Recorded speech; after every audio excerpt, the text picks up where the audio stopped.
Les violences conjugales sont un fléau, à la fois bien sûr pour les personnes qui en sont victimes, mais également pour la société dans son ensemble. Et c'est pour cela qu'il faut les combattre à tous les niveaux. Au Centre hospitalier Sud-Essonne, nous sommes à la fois lieu de soins, mais également lieu d'emploi. Et c'est à ce double titre que nous nous saisissons de cette problématique. Bonjour, bienvenue sur la chaîne YouTube du Centre hospitalier Sud-Essonne d'Ourdan-Étampes. Je suis Delphine Lemaire-Brunel, directrice adjointe en charge des ressources humaines et des affaires médicales. Et aujourd'hui, à l'occasion de la Journée mondiale de lutte contre les violences faites aux femmes du 25 novembre, je vais vous présenter d'un point de vue de DRH ce qu'il est possible de faire en la matière. Je vais également vous présenter le violentomètre. Le violentomètre est un outil de sensibilisation et de détection des violences conjugales. En ce mois de novembre 2022, nous le diffusons largement auprès de nos patients, de nos visiteurs, de nos consultants, des accompagnants, mais également auprès de nos propres professionnels. Notre objectif est double, faciliter la prise de conscience pour faciliter la prise de parole. Allez, c'est parti! Tout d'abord, quelques chiffres. Chaque année, environ 225 000 femmes adultes sont victimes de violences conjugales et ou sexuelles du fait de leur conjoint ou ex-conjoint. Les violences conjugales ne touchent pas seulement les femmes. En effet, parmi les victimes de violences conjugales, on recense certes 85% de femmes, mais aussi 15% d'hommes. Cependant, il y a en effet une surreprésentativité des femmes parmi ces victimes. Parmi les victimes encore, les 3/4 ont été victimes de violences répétées et 8 victimes sur 10 ont vécu des atteintes psychologiques et ou des agressions verbales. Il faut noter que seulement 19% des victimes se signalent. Et rappelons qu'en France, une femme meurt tous les 2 jours et demi tuée par son conjoint ou ex-conjoint. Quelques chiffres encore pour le monde du travail. 52% des femmes victimes de violences conjugales sont salariées. Et 42% des femmes victimes de violences en ont parlé à leur travail. Le lieu de travail, quand on souffre à la maison, est souvent un lieu de répit.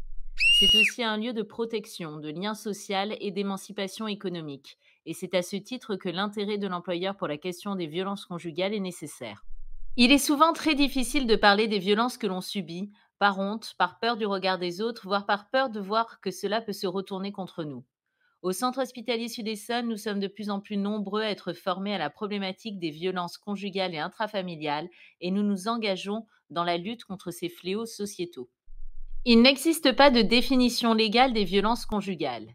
Les violences conjugales sont des violences qui sont commises au sein d'un couple, qu'ils soient mariés, pacsés, en concubinage ou encore en union libre, et ce, même après la séparation. Les violences conjugales peuvent être des actes, des propos ou des comportements exercés par un auteur sur sa victime dans le but d'assurer contrôle et domination. On recense différents types de violences. Les violences verbales, insultes, menaces, les violences psychologiques, moqueries, discrimination, dévalorisation, les violences physiques, les violences sexuelles, les cyberviolences qui sont des violences exercées à distance par email, SMS, réseaux sociaux, le cybercontrôle ou la cybersurveillance, les violences financières qui consistent par exemple à ne pas laisser d'autonomie à la personne, ou encore les violences administratives qui consistent aussi, par exemple, à confisquer des documents, pièces d'identité, cartes vitales ou autres. Nous en parlons aujourd'hui dans le cadre d'une capsule RH, donc à destination des professionnels hospitaliers, parce que nous avons parfaitement conscience de ce que parmi nos effectifs se trouve un certain nombre de victimes de violences conjugales et que nous souhaitons contribuer à les aider.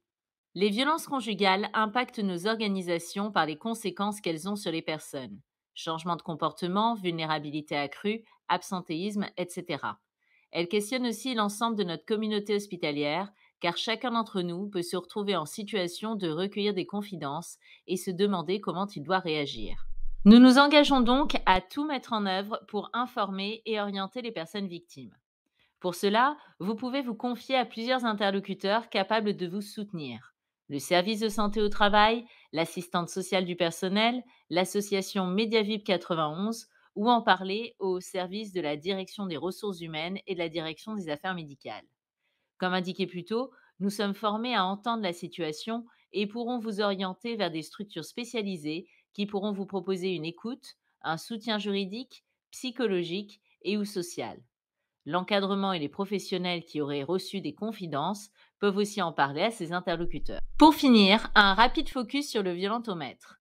Nous utilisons cet outil à l'origine destiné aux jeunes femmes, mais qui fonctionne au final également très bien pour les femmes plus âgées et les hommes. Cet outil est simple et facilement compréhensible. Il permet de mesurer si la relation amoureuse est basée sur le consentement et ne comporte pas de violence. Cet outil affiche 3 zones, de vert à rouge, avec une gradation dans la montée en œuvre des situations dangereuses. Il permet de réfléchir et de prendre du recul. Enfin et surtout, si vous êtes victime de violences, n'oubliez pas les numéros utiles. Le numéro d'écoute, le 3919, l'appel est gratuit depuis un poste fixe ou depuis un téléphone mobile. Ce numéro est accessible 24 heures sur 24, 7 jours sur 7. L'appel est anonyme et l'appel ne figurera pas sur les factures de téléphone. Et les numéros d'urgence, le 17, bien sûr, par téléphone, et aussi le 114 par SMS. Eh bien ça y est, cette vidéo est maintenant terminée. J'espère que vous l'avez appréciée. N'hésitez pas à la liker, à laisser un commentaire et surtout, compte tenu de l'importance du sujet, à la partager afin que ce sujet ne reste pas tabou et que l'on parle des violences conjugales. N'hésitez pas non plus, si ce n'est pas déjà fait, à vous abonner à la chaîne YouTube et à cliquer sur la cloche qui apparaît sur l'écran de façon à être informé en temps réel de nos dernières publications. La prochaine capsule sur les ressources humaines à l'hôpital, c'est dans une semaine. Donc moi, d'ici là, je vous dis à très bientôt!